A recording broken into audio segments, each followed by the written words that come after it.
So, welcome to this small presentation or introduction to design thinking methodology. In this small introduction, I'll be looking into what is design thinking methodology and how can it be used.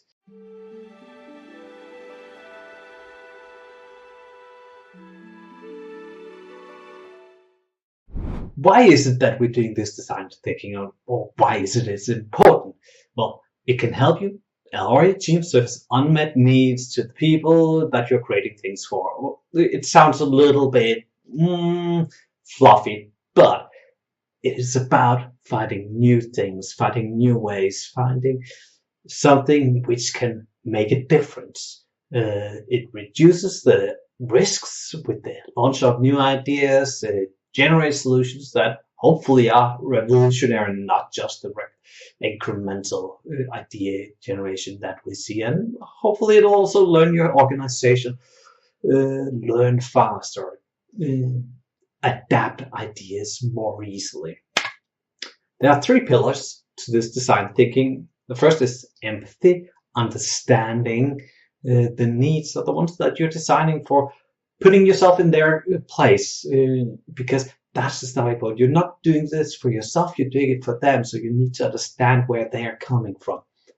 Next phase, ideation, generating ideas. Brainstorm is one of them, but well, there's tons of them, and in a couple of videos I'll get to that. Then we have the experimentation, testing those ideas, prototyping it, figuring out, okay, what is working. And this is where things become interesting, because we're not going to make all the big plans, the great ideas right away. It is a process. We need to understand it being a process. It can be applied, of course, in product design. Design thinking has its origins in the product design, and it's often thought, well, that's where we should use it, but it could just as well be used in your service or experience design, your business process, your leadership, or your organizational change.